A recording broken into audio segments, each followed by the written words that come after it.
Break के बाद स्वागत है आपका। तो वल्लभनगर और धरियावद आज उपचुनाव विधानसभा इन सीटों पर दोनों नेताओं के निधन के बाद, दोनों विधायकों के निधन के बाद खाली हुई इन सीटों पर आज उपचुनाव के लिए मतदान चल रहा है। सुबह 7 बजे से वोटिंग प्रक्रिया जारी है, जो शाम 6 बजे तक जारी रहेगी। और तस्वीरें सुबह से, महाकवरेज सुबह से हम लगातार आपको दिखा रहे हैं। दोनों ही पार्टियों की प्रतिष्ठा दोनों ही सीटों से जुड़ी हुई है। एक सीट बीजेपी के खाते में है, एक सीट कांग्रेस के खाते में है।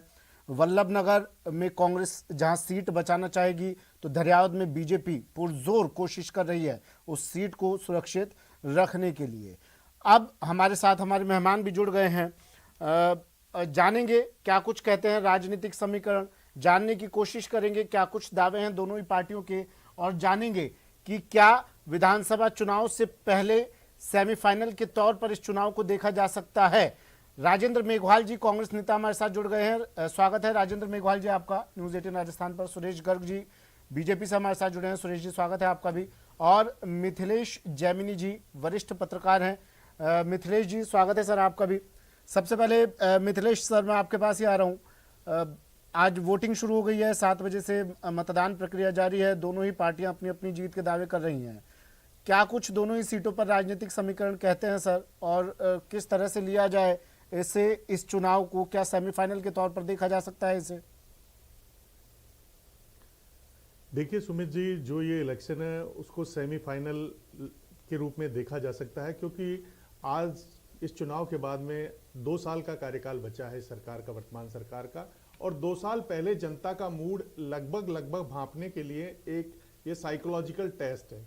इस साइकोलॉजिकल टेस्ट में दोनों पार्टियां जीतना चाहती है, जिससे एक मैसेज की पॉलिटिक्स जाए।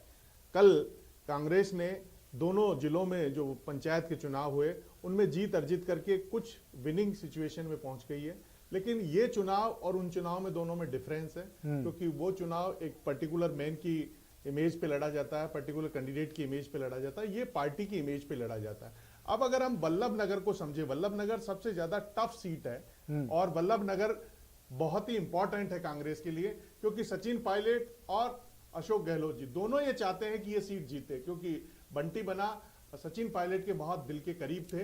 और उसके बाद वो निश्चित रूप से चाहते हैं कि गजेंद्र सिंह सख्तावत की पत्नी प्रीति सख्तावत इस चुनाव को जीते।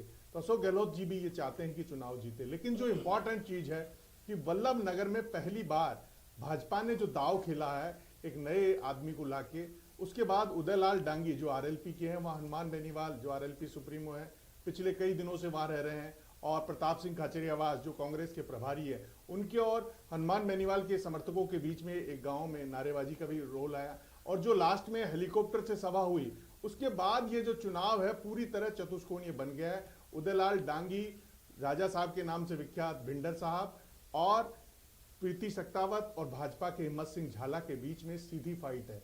अब इसमें कौन बाजी इसमें कौन बाजी मारेगा, ये एक इंपॉर्टेंट चीज है कि इस चुनाव को कौन जीतेगा। इस चुनाव को जीतने में सबसे इंपॉर्टेंट जो फैक्टर है वहां का विकास रहेगा। जो वहां विकास नहीं हुआ है, वहां भिंडर और वल्लभनगर में जंग है। अगर वहां के निवासियों से बात की जाए तो कहते हैं कि भिंडर में ज्यादा विकास हुआ है, जिसकी भी अभी भी कॉलेज खोली गई है जो कांग्रेस की तरफ से भिंडर में खोली गई है। और वहां एजुकेशन का हालात यह है कि कई गांव में बच्चियां आज भी स्कूल नहीं जा रही है। वहां पान का पत्ता, कानोड़ का पान का पत्ता जो मोहनलाल सुखाड़िया के जमाने में बहुत मशहूर था, वो गायब हो गया। तो जो विकास की राह में वल्लभनगर पिछड़ गया, वो इस बार अहम मुद्दा है। और इस अहम मुद्दे को मानते हुए जनता कांग्रेस को आशीर्वाद देती है, बीजेपी को देती है, या आरएलपी को देती है, भिंडर साहब को देती है, तो 2 तारीख को पता चलेगा।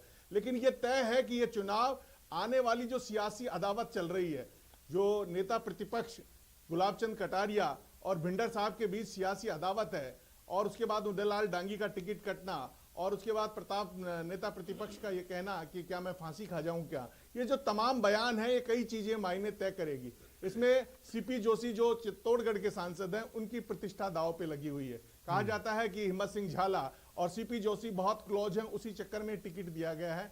और उनके पास धन की शक्ति भी अपार है, लेकिन धन की शक्ति पर विकास की शक्ति जीतती है, ये वल्लभनगर की जनता तय करेगी। क्योंकि वल्लभनगर में सच में जो फाइट है वो डेवलपमेंट की है। वल्लभनगर में आज भी एजुकेशन पीछे है, वहां सीमेंट फैक्ट्रियों के लिए रॉ मटेरियल अवेलेबल है। चाहे 70 साल में कांग्रेस और बीजेपी दोनों ने वहां राज किया, लेकिन विकास वहां पीछे, वो सीमेंट फैक्ट्रियों के बीच में उनको सामान दिलाने के लिए काम किया, डेवलपमेंट नहीं है।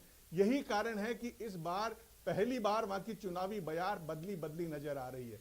एजुकेशन की हालात करें तो आज की अगर हम रिपोर्ट की ध्यान कर लें, कल मुख्यमंत्री जी ने घोषणा की कि जहां कहीं भी अगर 50 बच्चियां होगी तो हम कॉलेज खोल देंगे, लेकिन आज जो रिपोर्ट आई है वो राजस्थान की हायर एजुकेशन को बिल्कुल बता रही है कि बहुत आईसीयू में है। 50 प्राइवेट यूनिवर्सिटियां हैं लेकिन वहां क्वालिटी एजुकेशन नहीं है क्योंकि पॉलिसी नहीं बनी है। जो इन्होंने कॉलेज खोली है 2013 तक की बिल्डिंगें नहीं बनी है, धर्मशालाओं में कॉलेज खोल दिए, जबकि सुप्रीम कोर्ट का रूल है कि चाहे प्राइवेट सेक्टर हो चाहे गवर्नमेंट सेक्टर हो, एजुकेशन में जो पॉलिसी है दोनों के लिए सेम होनी चाहिए। लेकिन दुर्भाग्य है तमाम जो सियासी दल है, चाहे कांग्रेस हो चाहे बीजेपी हो, वो जनता को केवल वोट बैंक समझती है, उसको रिझाने के लिए वोटों में काम करती है, और उसका खामियाजा राजनीतिक रूप से राजस्थान को भुगतना पड़ रहा है कि हर 5 साल बाद सरकार बदल जाती है। अशोक गहलोत जी जो नहीं तो सर, अगर ये इन मुद्दों पर ही काम हो गया, पेयजल की समस्या दूर कर दी, सीमेंट फैक्ट्री की आप बात कर रहे हैं, एजुकेशन को लेकर आप बात कर रहे हैं, अगर इन तमाम मुद्दों पर ही काम हो गया तो अगले चुनाव में क्या मुद्दे लेकर जाएंगे? तो मुद्दे भी तो कुछ रखना जरूरी है ना इन पार्टियों के लिए। मैं जान लेता हूँ राजेंद्र मेघवाल जी, मैं सर आपके पास फिर से आऊंगा, मैं फिर से आऊंगा और दरियावत पर भी बात करेंगे सर। मिथिलेश जैमिनी सर, मैं फिर से आ रहा हूँ, पहले वल्लभ नगर पर बात कर लेते हैं। राजेंद्र मेघवाल जी, मिथिलेश जी ने कुछ पॉइंट्स बताए, उनका जवाब दीजिए सर। सीट आपके पास थी, क्या हुआ एजुकेशन के मामले में? क्या लेकर आप लोगों के बीच में जा रहे हैं? कौन से मुद्दे लेकर गए हैं आप लोगों के बीच में, और क्यों वो आपको वोट करेंगे जब अब तक पिछले मुद्दों का ही समाधान नहीं हुआ? सुमित जी, जैसा कि आपको पता है कि 2018 में दिसंबर में जब माननीय मुख्यमंत्री जी के नेतृत्व में कांग्रेस की सरकार बनी, तो उसके बाद से लगातार शिक्षा के क्षेत्र में हो चाहे स्वास्थ्य के क्षेत्र में हो, लगातार नवाचार किए गए हैं। चाहे सभी विधानसभा क्षेत्रों के अंदर महात्मा गांधी अंग्रेजी माध्यम स्कूल खोलने की बात हो, चाहे मतलब प्राथमिक से नीचे मतलब नर्सरी, एलकेजी, यूकेजी के भी जो एडमिशन्स हैं अंग्रेजी माध्यम स्कूलों में, मतलब सरकारी स्कूलों में करने की शुरुआत हो, तो राजस्थान में ये किया गया है। उसके अलावा आपने देखा होगा कि स्वास्थ्य के क्षेत्र में भी लगातार सरकार अच्छे काम कर रही है, जिसमें आपका चिरंजीवी स्वास्थ्य बीमा योजना का भी है। और तमाम तरीके की बात हो, सरकारी क्षेत्र के अंदर जितने मतलब अच्छे स्कूल राजस्थान के ग्रामीण क्षेत्रों में हैं, उतने अच्छे स्कूल आप पूरे हिंदुस्तान में घूम के देख लीजिए, कहीं पे भी आपको नहीं मिलेंगे। इस बात के लिए हम, क्योंकि ये हमारी वचनबद्धता है, ग्रामीण क्षेत्र हमारे शुरू से हमारी प्राथमिकता रहा हो, चाहे पंचायती राज की जननी या राजस्थान है, जहां पर पंडित जवाहरलाल नेहरू के नेतृत्व में राजस्थान की धरती से ही पंचायती राज संस्थानों की शुरुआत हुई थी।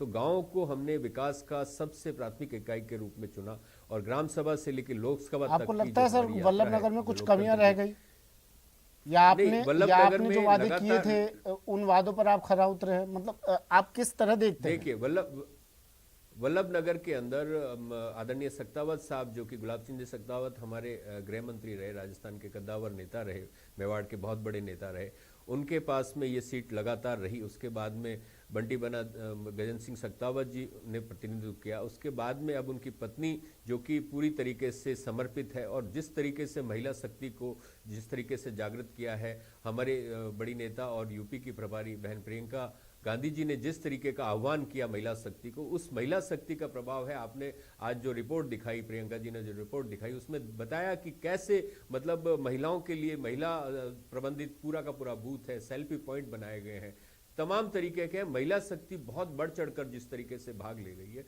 और आपने देखा होगा कि माननीय मुख्यमंत्री जी ने जो भी हमारे उपचुनाव वाले जो विधानसभा क्षेत्र हैं, उन क्षेत्रों में मतलब बालिका कॉलेज खोलने की जो उनके जो दिवंगत हमारे विधायक हुए, चाहे किरण माहेश्वरी जी हो, चाहे मास्टर भंवरलाल जी हो, चाहे आपके ये गजन सिंह जी सक्तावत हो, गौतम लाल जी मीना हो, इनके नाम पर बालिका महाविद्यालय खोलने की घोषणा की। हम कभी भी भेदभाव नहीं करते, तो शिक्षा हमारे लिए शुरू से प्राथमिकता रही है। और ठीक है, सुरेश गर्ग जी सहमत हैं आप राजेंद्र जी से? जो प्राथमिक और माध्यमिक शिक्षा को मतलब क्रमोन्नत करने की बात है, सरकार ने लगातार। ठीक है, आपने तमाम विकास के आयाम नए पैदा कर दिए वल्लभ नगर में। एक पॉइंट और बता, सुरेश जी सहमत हैं आप?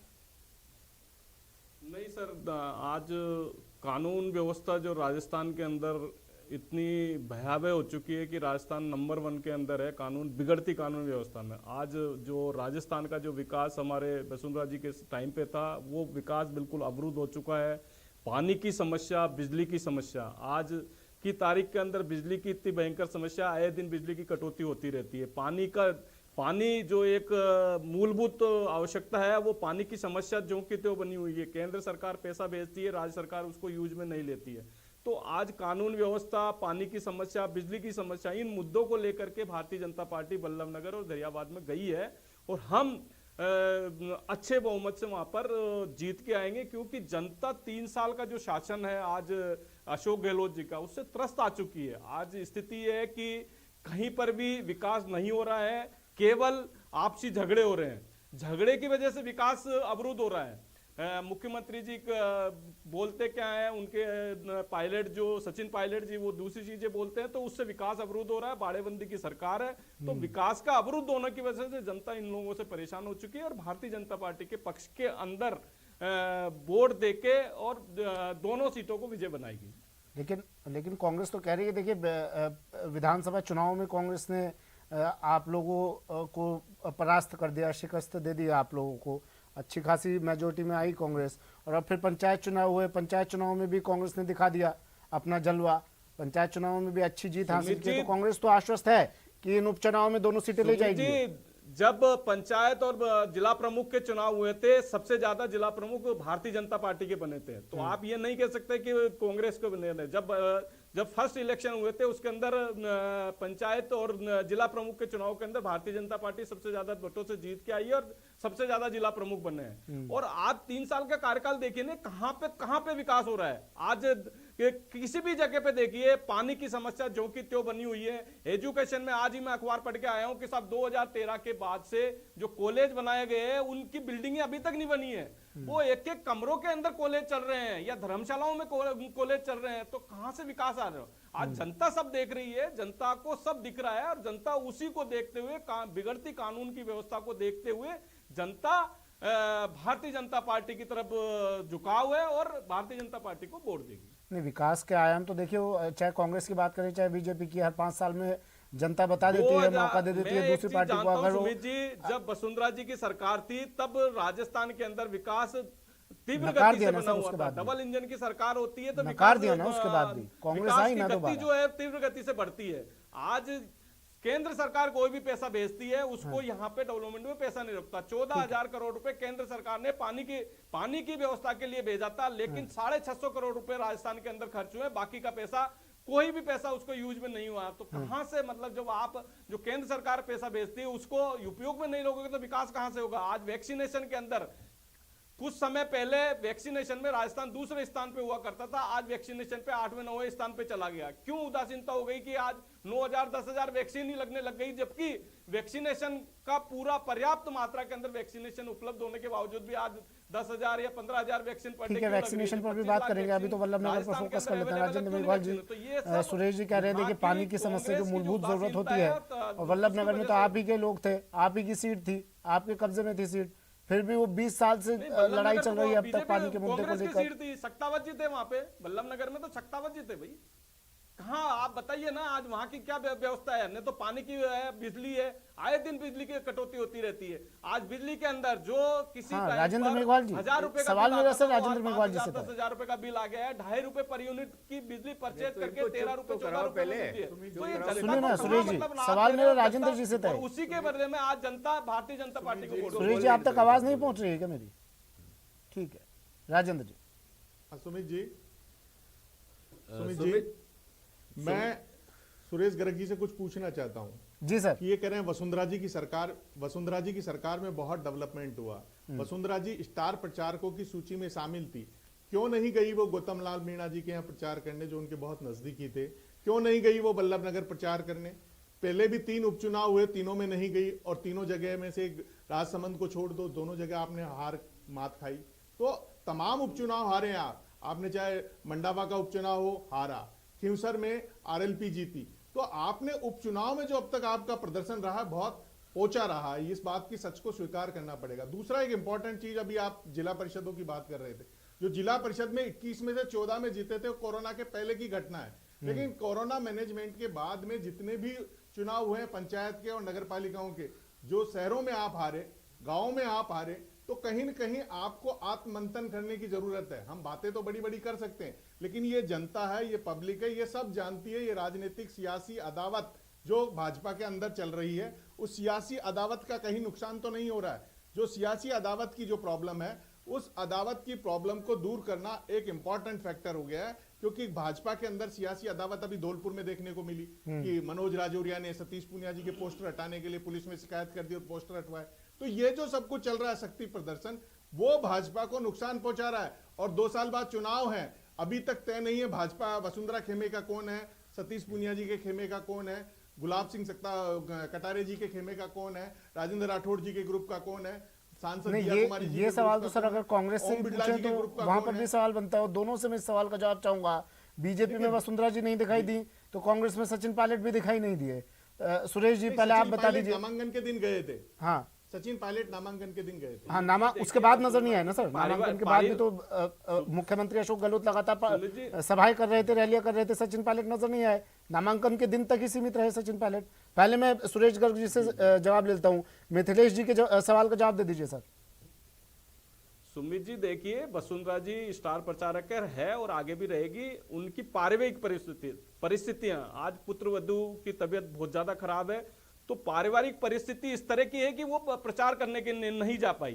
अब आज के परिवार के अंदर कोई समस्या होती है तो उसके लिए परिवार पहले बहुत जरूरी हो जाता है। तो उस वजह से वसुंधरा जी अपने प्रचार करने के लिए नहीं आई है, नहीं तो आज हमारे वो स्टार प्रचारक है। सिंह जी के घर माता जी के शोक जताने गई तो इतनी वो भीड़ लेके गई, देखो और वहाँ नारे लगे, देखिए और वहाँ राबड़ी पी के उन्होंने कहा कि 36 कौम जिसको चाहती है वो मुख्यमंत्री बनेगा। शोक जताना नहीं, ज्यादा वो तो ठीक इंपॉर्टेंट होता है, है, लेकिन वहाँ और नारे एक आज लगना, उनकी पुत्र वधू अगर मान लो नहीं, हॉस्पिटलाइज है, नारे तबीयत लगना, ज्यादा खराब है, तो क्या मतलब वहाँ आप नारे उसको- लगना, वहाँ उसको नारे लगना। आप एक चीज तो देखिए ना कि अगर मान लो परिवार के अंदर कोई बड़ी समस्या आ रही है तो उस परिवार की समस्या का निदान करना बहुत जरूरी नहीं, है। लेकिन ये आज बयान उनके देना कि पुत्र वधू 36 है। कौम चाहती है वो मुख्यमंत्री मैसेज बनेगा। क्या जाएगा सर लोगों के बीच मैं में? एक चीज जानता हूँ कि वो हमारे मंथन स्टार किया प्रचारक कभी है, आपने? स्टार प्रचारक ठीक रहेगी। है। वहाँ पे कोई हमारे सुरेश यहाँ जी पे सुरेश जी भेदभाव सुनिए नहीं ना, है। सुरेश जी कांग्रेस के सुनिए ना, अंदर देखिए ना, वक्त क्या की स्थिति कमी है, सचिन सुरेश जी वक्त की पायलट- कमी है, जवाब दीजिए मुझे।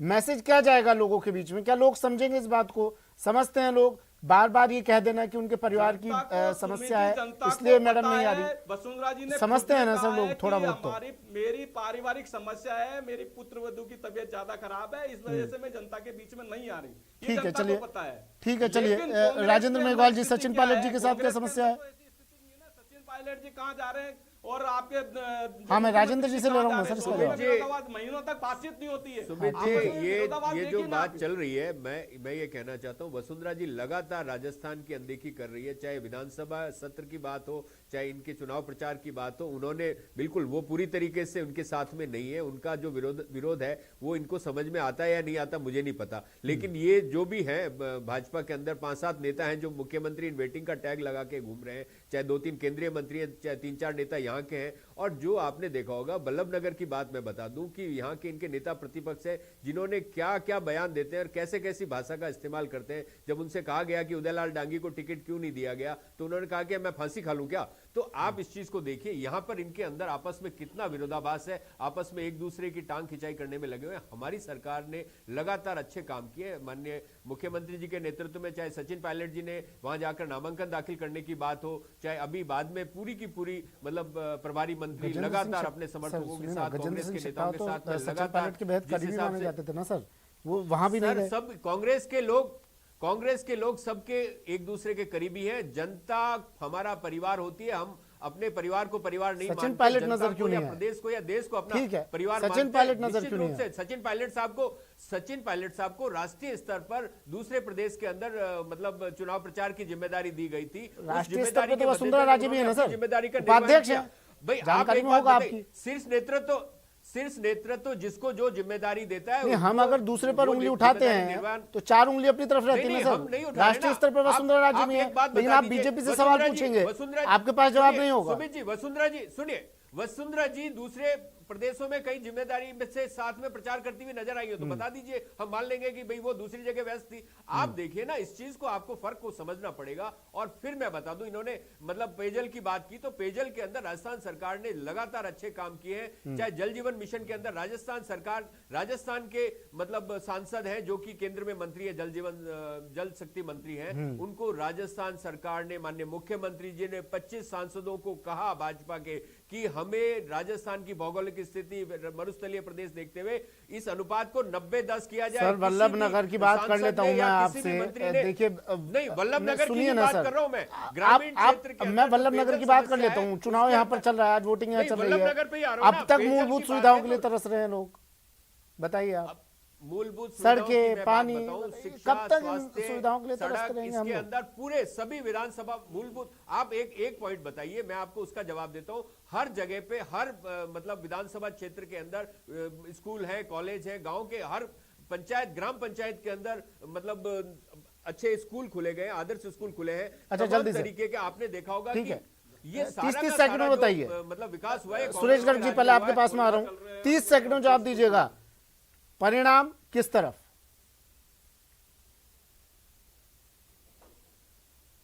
सुरेश गर्ग जी। सर परिणाम दोनों धारियावाद और वल्लभनगर दोनों भारतीय जनता पार्टी अच्छे बहुमत से जीत के आएगी, निश्चिंत रहिए। जनता हमारे साथ है। बिगड़ती कानून व्यवस्था, जो राज्य सरकार के अंदर कानून व्यवस्था बिगड़ी हुई है, और पानी और बिजली की जो समस्या है उसके खिलाफ भारतीय जनता पार्टी, ठीक है, राजेंद्र मेघवाल जी, दोनों सीटें भारतीय जनता इसी पार्टी सवाल का जवाब दीजिए। वल्लभनगर में भाजपा चौथे नंबर पे रहेगी और धरियावाद में भाजपा तीसरे नंबर पे रहेगी। आप इस बात को कोट कर लीजिए और नोट कर लीजिए। मैं आपको दावे के साथ कह मिथिलेश सकता हूं, जैमिनी जी, जिस तरीके से महिला क्लोजिंग कमेंट। मिथिलेश जैमिनी जी, वल्लभनगर में बीजेपी आ रही है, कांग्रेस तो कह रही है बीजेपी चौथे नंबर पर रहेगी, वल्लभनगर में और बहुत कांग्रेस चौंकाने पहले वाले नंबर पर, परिणाम आ तो सकते बीजेपी हैं। कह रही है कि हम ही भाजपा आएंगे, कांग्रेस दोनों सत्ता में पताका रह तो हमारी सकती है। फहरेगी। भाजपा कांग्रेस दोनों सत्ते में रह सकती है। वल्लभनगर में बहुत चौंकाने वाले परिणाम आ सकते हैं। धरियावद में बहुत कांटे की टक्कर है। वहां अगर भाजपा जीतती है तो अपनी परंपरागत सीट को बचा पाएगी, और अशोक गहलोत की मेहनत अगर रंग खिलाती है तो वहां की जनता, यही कारण रहा मिथिलेश सर, यही कारण रहा कि वल्लभनगर से ज्यादा फोकस धरियावद पर रहा कांग्रेस का। बिल्कुल, वल्लभनगर में हालात बिल्कुल नाजुक है। दोनों पार्टियों को अंदर ही खाने पता है। कांग्रेस थोड़ी मजबूत स्थिति में, लेकिन भाजपा चौथे नंबर पे है। ये कड़वी सच है। अशोक गहलोत खुद भी कह चुके हैं, वहां के जो आंकड़े आ रहे हैं वो यही कह रहे हैं।